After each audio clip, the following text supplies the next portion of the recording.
So, let's spin the yarn of the Vikings who decided Greenland was the new black, way back around the swinging 980s. Picture this: Eric the Red, basically the bad boy of the Viking world, gets the medieval equivalent of being grounded, banished from Iceland for a bit of neighborly fisticuffs gone too far. But Eric, being the adventurous sort, doesn't just sit around sulking. He sails off and stumbles upon Greenland. Now, despite the name suggesting a lush, garden party paradise, Greenland was more of an icy bachelor pad with a few spots of green. Eric, probably thinking, if I build it, they will come, dubbed it Greenland. A bit of medieval marketing genius, if you ask me, aimed at tricking folks into moving over. And come they did, setting up shop in the few cozy fjords where you could actually see the ground and not just ice. These Vikings, or Norse as they were known, weren't just chilling. They got to work raising goats, sheep, maybe a cow or two, hunting everything from seals to walruses, and constructing their homes and churches out of sodden stone. Fast forward a bit, and you've got the eastern settlement booming with around 500 farms and a dozen major churches. According to Marisa Borregin, a smarty pants at Harvard, it was quite the spot for a while. But here's the thing: they were kind of living on the edge. At their heyday, there may have been about 2,500 Norse folks braving the Greenlandic elements, half what the old tales used to tell us. By the late 1300s, though, things started going sideways.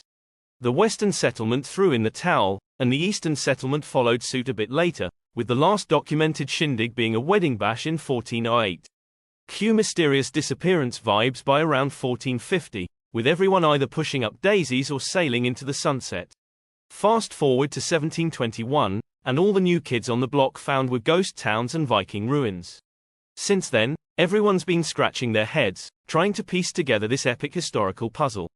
Was it the weather turning cold, a market crash, or perhaps some Viking beef with the Inuit that did them in? Or maybe it was all of the above. Like the Maya and Anasazi before them, the Norse of Greenland have left us a real head-scratcher of a history mystery. Climate shifts to Little Ice Age. Let's take a little walk down Climate Lane, which, as it turns out, was not always a sunny street for our Viking friends in Greenland. Picture this: when the Norse first parked their longboats in Greenland, they hit the jackpot. It was the medieval warm period. We're talking prime real estate with pastures greener than a leprechaun's wardrobe. According to Marisa Borregin, they had it pretty sweet. The weather was their pal, the grass was abundant, and the livestock were having a field day. But here's where the plot thickens. Around the year 1250, Mother Nature decided to remix the weather playlist, queuing up the Little Ice Age. Picture Greenland as a big outdoor fridge that suddenly got turned up to max. This wasn't just a, oh, I might need a sweater, kind of cold. It was a, my hay's frozen and so are my sheep, level catastrophe for the Vikings. The pastures were more ice than grass, and the hay production went down the drain, which was not exactly ideal when your whole vibe depended on keeping those animals alive. And if you thought that was bad, hold on to your helmets. The sea around Greenland decided it was time to play tough, filling up with so much ice that getting around became a nightmare. Think of trying to navigate through a slushy. This chilly situation put a damper on shipping out their main moneymaker, walrus ivory, and pretty much everything else. No more importing those crucial iron tools, weapons, or even the snacks they couldn't grow on their frozen rock. So yeah, climate change was basically the uninvited party crasher that turned the Norse's Greenland saga from a hit to a miss. Less demand for walrus ivory. Imagine the Viking era as the high tide of the walrus ivory market. These Norse folks were living it up, trading left and right with mainland Europe, all thanks to their Tusky marine gold. Picture them, essentially, as the ivory moguls of their time. But then, bam!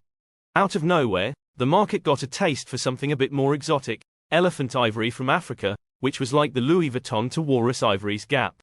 Suddenly, the whole walrus trade wasn't worth a horned helmet anymore.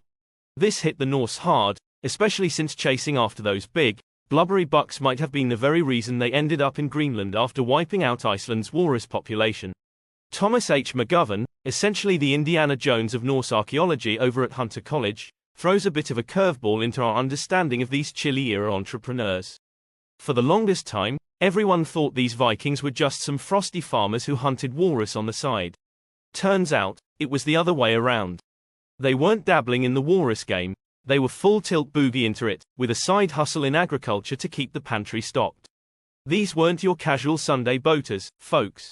These Vikings were hardcore, braving the North Sea's mood swings for weeks, all to snag some walrus ivory, even when their crops back home were screaming for a little TLC. It's like they were saying, sorry, carrots, Dad's off to chase some walrus. Be back when I can. So, when the elephant ivory trend hit, it wasn't just a market crash, it was more like someone pulled the icy ground from under their fur-lined boots. Black Death isolates the Norse. Picture this, the Greenland Vikings are already on the struggle bus trying to keep up their long-distance relationship with mainland Europe, and then the Black Death rolls in like a dark cloud on parade day, mid-1300s, a real party pooper. Whether or not the plague decided to vacation in Greenland is up for debate, but back in Europe, it's having a field day, especially in Norway. Norway, which was like the main squeeze for these icy adventurers, basically threw in the towel as a country, as McGovern, our go-to Viking whisperer, points out. Imagine Norway, all bustling and busy with Viking comings and goings in the port of Bergen, suddenly ghosting Greenland. Tough break, right? But wait, there's more.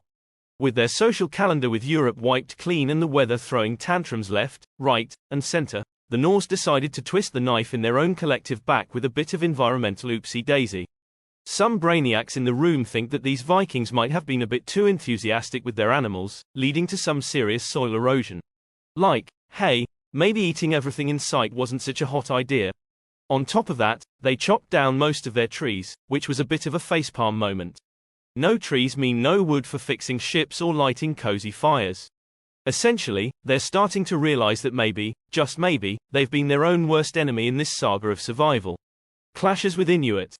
So, just when the Greenland Vikings thought their only problems were freezing weather and a not-so-booming walrus ivory market, in escaped the Inuit from Canada around AD 1200, bringing a whole new level of, it's complicated, to the icy saga. The ancient Viking texts don't exactly read like a buddy movie. They mention a few clashes here and there between the Inuit and the Vikings.